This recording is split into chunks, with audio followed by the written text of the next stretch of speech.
What would you do if you saw someone who needed help? Someone who was hurt and all alone? This story answers one of life's biggest questions. Who is my neighbor?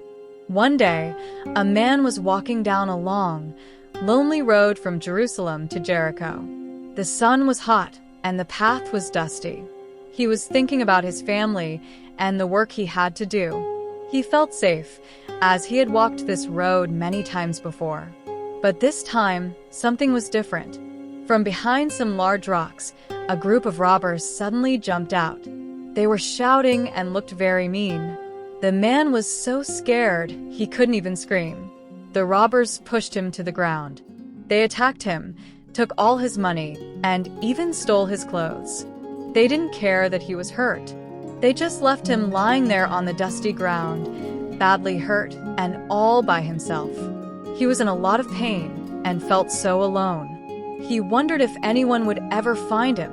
A little while later, a very important priest walked down the same road. He was dressed in fine robes and was probably on his way to do important work. He saw the hurt man lying on the side of the road. You might think he would stop and help, right? But he didn't. He looked, and then he crossed to the other side of the road and walked away quickly, as if he hadn't seen anything at all. He didn't want to get involved. Then another important man came by. This man was a helper in the temple. He also saw the hurt man. He even stopped for a moment and looked at him. But then he too decided not to help. He shook his head and walked away on the other side of the road, leaving the man to suffer. The poor, hurt man watched them go, his heart sinking lower and lower. It seemed like no one cared. Finally, a man from Samaria came along, riding his donkey. Now, you should know that people from Samaria and the hurt man's people were not friends. They usually didn't talk to each other and tried to stay away from one another. So, you might expect this Samaritan man to just ignore the hurt man, too. But when this man saw the person lying on the ground, his heart filled with pity. He didn't see an enemy. He saw a person who needed help. He immediately stopped his donkey, got off, and knelt down beside the hurt man. He gently cleaned the man's wounds with oil and wine to make them feel better. Then, he carefully lifted the man onto his own donkey and slowly, carefully, took him to a nearby inn, a safe place to rest and get well. The next day, the Samaritan man knew he had to continue his journey. But he couldn't just leave the hurt man.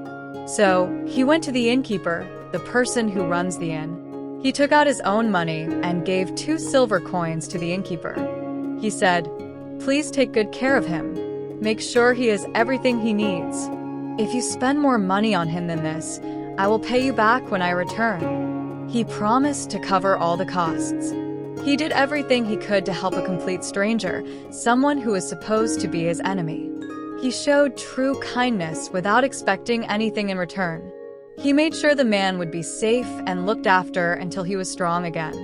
So, what does this story mean for you and me today? It teaches us a very important lesson. A true neighbor isn't just someone who lives in the house next to yours or a person from your own town or a group of friends. A true neighbor is anyone, anywhere, who needs your help. It doesn't matter if they look different, speak a different language, or come from a different place. Kindness means helping others, even if they are different from you, and even if it's not easy or convenient. It's easy to say nice words, but true love and true friendship are shown by our actions, by what we do for others. It's about being brave enough to stop and help when others just walk by. If this story inspired you to be kind and to look out for others, please support our channel. A simple tap on the like button helps us a lot, and if you subscribe, you won't miss out on more stories that teach us how to live better lives and be better people. Thanks for watching. Now go out and be a good neighbor today. You have the power to make a big difference in someone's life.